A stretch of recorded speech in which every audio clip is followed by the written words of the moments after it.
Make a little love. Get down tonight. Get down tonight. Woo! Get down, get down, get down, get down, get down tonight, baby. Still getting down. Whoa, whoa, whoa, whoa. Okay. All right. Yay! Yay! Welcome. We are so excited. Today we have JC Quintana, the CEO and co-founder of Dialogue 7. Woo! That was my round of applause. Yay! JC, welcome. Thank you. It's so great to be here. We are going to see each other soon. So this is a nice, little preparation for us seeing each other in person soon. That's right. Full disclosure to our viewers, JC and his wife Shelly are actually coming to stay with us in our house for a few days. So we must really like JC a lot. He's okay. He's all right. We're going to see him in Boulder at CamCon, which CAPTA puts on annually. We're very excited about that. JC, will you tell people who might not know about Dialogue 7 a bit about your business and kind of what you do? Absolutely. So I'm JC Quintana, and my company, Dialogue 7, helps organizations align expectations. So both structure and frame conversations, in particular, expectation conversations, right? Which is different than just a regular sales conversation about your product and service. We do that in a couple of ways. I speak a lot about it. I do a lot of events to tell people, hey, there is a very nice potential framework for structuring your expectation conversations.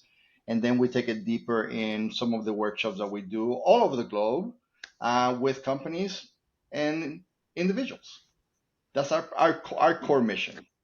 I love that. I think there's a lot of people out there that don't necessarily think intentionally about setting expectations with their clients, or when it comes to kind of planning a project, et cetera. They plan all of the technology and the process itself, not necessarily the expectation piece of it. What challenges do you see in the industry that Dialogue 7 is kind of helping solve? Yeah, so most of our clients, believe it or not, are customer success people, salespeople, technologists that sell a product and service. And so one of the biggest challenges that I see in our space, especially after the pandemic and through all this craziness that we just came out of, and now that people are coming back to the world, is re-engaging with the value that their product and services delivers, because it has changed, right? So I'm seeing a huge challenge in re-engaging with people about what it is that they wanted from a company to begin with, back when they started, in actually implementing it as successful, or to actually implement it successfully so that it delivers value to both parties in the relationship. Huge misalignment between what technology does, what product and services done, and the conversations people are having about how they expect that to be delivered and accomplished and for it to come to fruition.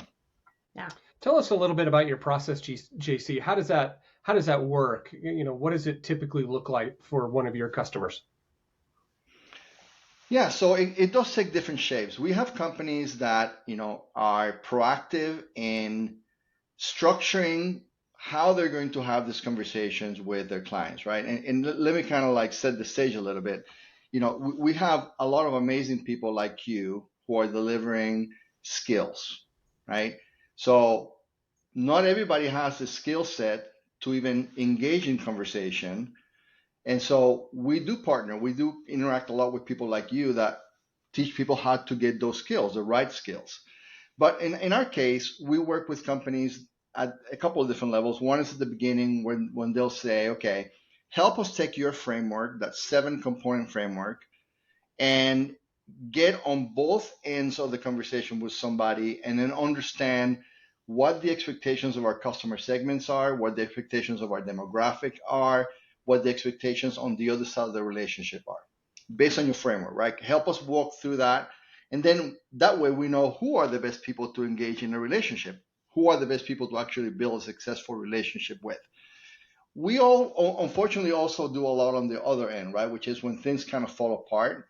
where a multi-million-dollar client that you've been counting on for your revenue this year says, no, we're not coming back next quarter, we're not coming back next year. And they open the door for that company to say, okay, before we leave, we are willing to speak about how you may have misaligned the outcomes that we expected. And so it could be, again, it could be strategic in nature at the beginning to kind of be proactive, or it could be sadly reactive to say, let's fix this relationship specifically about what are the expectations that have not been met. I love that. I think that's so important. And, unfortunately, it's sad that some people need you on the back end when things are crumbling. And it's also great that you're there as a resource to be able to help people figure that out, right? Untangle that mess. One of the most recent data points that came out from Gallup about kind of decisions and the way that we make decisions is that 71% of kind of the decision-making process is based on trust and whether you trust the other person, and decisions can be made, that trust is there, and it can be broken really easily if the expectations are falling apart.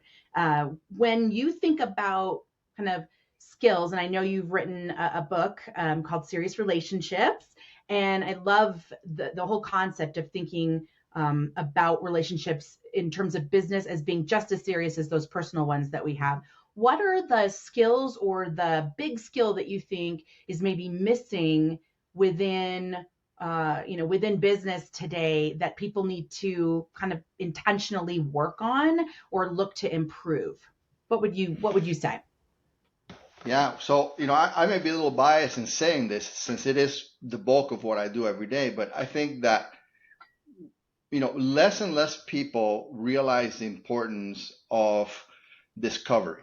And what I mean by that is that if I were to say to you, hey, before you meet the expectations of your employees, the expectations of your clients, the expectations of your partners, you should ask them what those expectations are.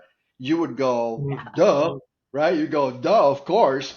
But I don't think people realize that there is a skill to structuring dialogue and even realizing that it should be dialogue, not monologue or diatribe or something that is not a real, two-way conversation. I think that people are really missing that. We tend to say, what would it take for a person to have a conversation? And let me kind of very quickly walk through the 7 things, right?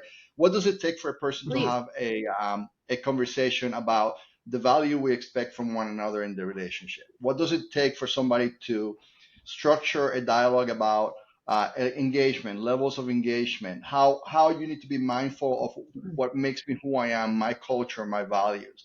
How do I have a conversation about the level of accountability and the skill set that I need to deliver on the expectations of that relationship? What does it take to be transparent? What does it take to deliver a safe environment experience in that environment, right? You would think, oh, we all know that. We should all know that we should be asking those things, but that's not true. That skill set on how to structure the conversation in the right things, it really seems to be missing. And sadly, what that does is because we don't have the skill to set up the conversation about what those things are that are missing, we don't move to the conversation about the skills we need to fix it. And that's a big challenge.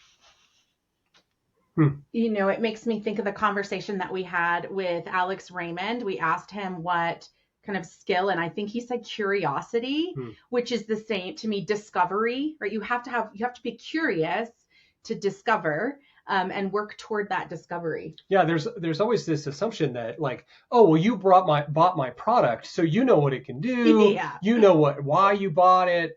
I don't need to do anything else, as opposed to having a conversation to say, what is the biggest value that you're getting out of my product and why? And what expectations do you have of a partner so that I can meet those expectations and even more importantly, beat those expectations so you can start moving up that chain to be a more trusted partner as opposed to, yeah, okay, you license my product and you use it and I never talk to you ever again. Yeah, exactly. Yeah, exactly. Like with Um, us, for example, we do that transparently, and we do that sort of almost automatically. Once you know that this is a relationship that you want to build for the long term, right? Like, for example, I've known you guys for a little bit, and so I've made an assessment in my head that this is a relationship of value, right? Well, how do I know that I understand the outcome you expect from this relationship unless I ask you directly what that is? yeah, And yeah, like I said earlier, understanding that that's important is true, and understanding the certain emotional skills that you need to accomplish that is true. But hmm even more important than that is that you know how to structure the conversations that are going to give you the answers about what comes next. That's huge, right? Yeah. And again, I can't emphasize it enough that we don't all have that skill to know what conversations we should be having, much less how to structure them so that we have a bilateral, two-way conversation about what's of value to you, what's of value to me, how do we make it equitable for both people so that we can decide to move on. And yes, then if in the conversation we say, you know what, I need you to be more candid, and you go, I don't know how to do that. I wasn't raised like that. Then Hmm. guess what? At hmm least you put it on the checklist, and now you go get those skills to be Hmm. yeah, better at that. yeah. Yeah, that's Yeah. so true. And I think earlier you mentioned something about kind of the values and culture and all of those kinds of things. And something that we've been really intrigued by lately is something called cultural intelligence, which is, takes it to that level of, if you are working on a global level, let's just say, and you might be working with a team out of, I don't know, Germany. They have a very different structure to their workday than the American workday. And Hmm. if you don't understand what that looks like and what they value in terms of how they structure their day or their expectations about timeliness, or what those reports that they're asking for look like, or when to bother them or not bother them, then that's going to be a problem. I think, I Well, think of Carlos, actually, our yeah. friend who worked in Europe. Yeah, we have a friend who was a CIO for a large beverage manufacturer in Birmingham, England, England. and he came from an American-driven culture, and to land there and understand how they structure their day, what their expectations are, it takes a while to fit, right? It takes a Yeah. while to adjust. And what I would say about cultural intelligence, or at least the way I like to think about it, is it's easier to see from a global standpoint. I think if you Mm, go, well, the people in in Vietnam work differently or in a different way than I do. The people in the employees in India work differently than the way we do in South America. Those are probably some easy things to identify. yeah, Where easier it maybe. where it's difficult to identify is this development organization that happens to be in South Carolina is different than the development organization that's in California. Yeah, And there can be microcultures even within offices. So yeah, it's always constantly trying to understand where people are coming from, like you said, what people are driving for, what's of value to yeah, them, and then working your wizardry skills to make sure that it happens. yeah. Yeah, That was there's a a lot. lot of That really was amazing work. I don't know if you run into the work, the cultural dynamics work that Hofstede has done or did over the mm, years. That's sort of the foundation for cultural assessment, both on the individual, national culture, individual culture, and organizational culture. You nailed it. You hit the nail on the head that you have companies that will say, "Oh, we're an American company doing business in Asia." Well, America is a very individualistic cultural, country. You've got the collectivistic aspects of working in Asia, so you can't just say they're going to do business the way we do business because that doesn't work. So back to Yeah. our conversation today, you've got to know how to set up the right framework to have those conversations about the value that maybe your individualistic cultural client has, but also has offices with a collectivistic culture in Asia or Latin America. And how are you going to have those conversations to understand what skills your people have in order to deliver on those expectations? Yeah. Right. Yeah. That's so true. In fact, what it makes me think of is, how would you know? And I like to think about from a leadership capacity, thinking back to little nuggets of wisdom that I've gotten or we've gotten over the years from people we've worked with that are just great leaders, super insightful, or just smart people. And when you think about kind of advice you've been given, or we even ask, like, what advice would you give to someone? What's the best piece of advice that you've been given that's really, I guess, impacted you as a human in business? Or what piece of advice would you give to someone maybe who is, kind of younger and moving into a business environment? Or both. Or both. Yeah, the best advice, and I'm going to tell you how the advice was given, and then I'm going to clean it up for the audience. And the way the advice was given to me was, will you shut up already and listen? That was the way that the advice was given to me. But the professional approach to that is, the best advice that's been given to me is spend more time listening with a framework mind, meaning that, and this is the reason why I do what I do is, if you can't ask everybody about every single expectation they have, it's impossible as a human being, and even technology, because I work with technology like conversation intelligence, AI technology, that is designed to kind of look for certain things in the conversation to tell you whether the expectations will be met. But neither technology nor us as humans can effectively ask about every single expectation somebody has, right? So if you can say, I am listening for those 7 very specific things that I need in order to provide value to this other person, I'm going to spend my time listening rather than telling them what I need, right? My turn will come, right? My turn will come. I may not even have to say, these are my expectations, because I may discover in listening that the relationship is not a right fit.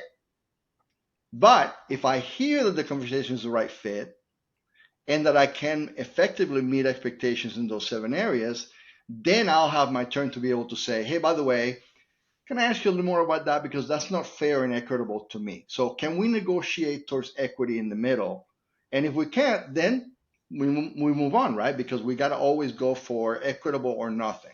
That's the best way to do business. Go for equitable for both parties, or nothing. Otherwise, you are in an unfair and unbalanced relationship that's going to cost you a lot of money, right? Or to, aligning it to what you do, right? Maybe in the conversation we say, I am 100% committed to the success of this relationship, but I lack the skills to be able to deliver on that. So I am willing to make the investment of learning in order to make this relationship work. So, but to do that, you have to listen, right? That's my biggest advice. And I try to apply it as much as possible myself, to just listen for very specific things. And then you'll have time to ask questions.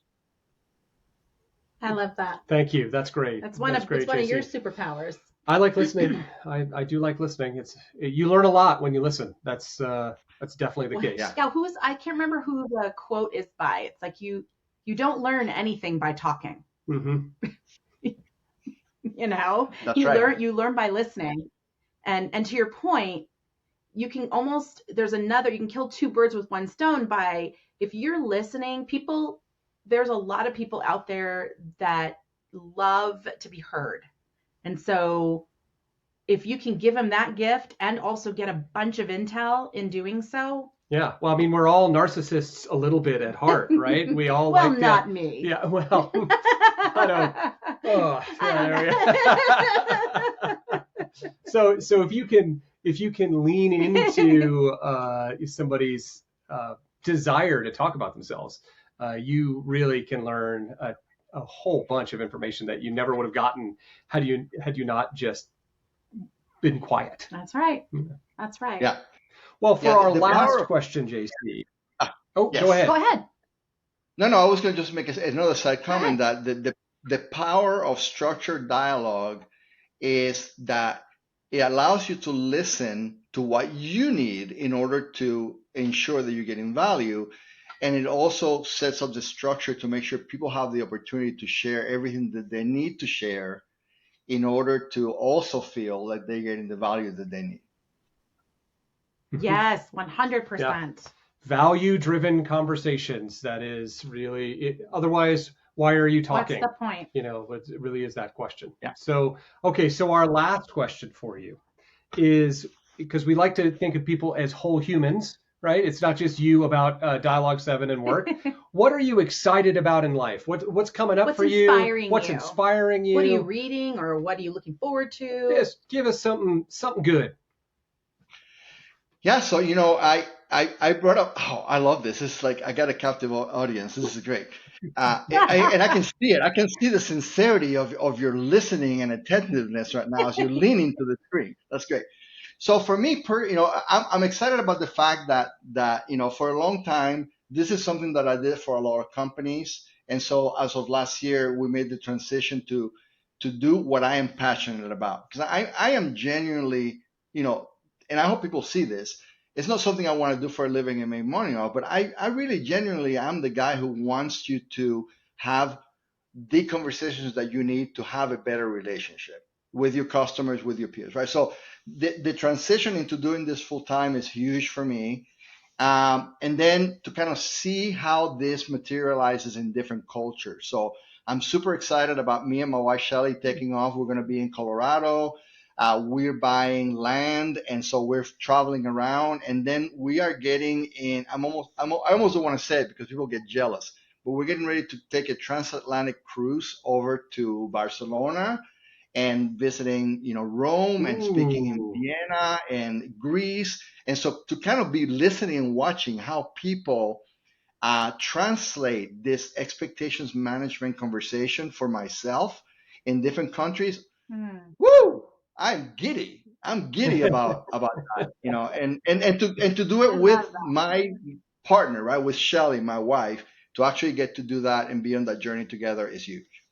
Very exciting. I love that. That's fantastic. Your energy is so electric, Yeah. and you are like, you're the flame and we're the moths. We're totally drawn to you. When we met you the first time, you were just so incredibly humble and fun and engaging, and I'm looking forward to seeing you. Yes. We are looking forward to seeing you in April. Hosting you. And hosting you. And Shelly. Yes, and Shelly. It'll be good. And we're just so thankful that you could spend some time with us today and just talk about some of these really cool parts of business, which we are very passionate about, which is the relationship. Yes, means indeed. more than anything else. So that's right.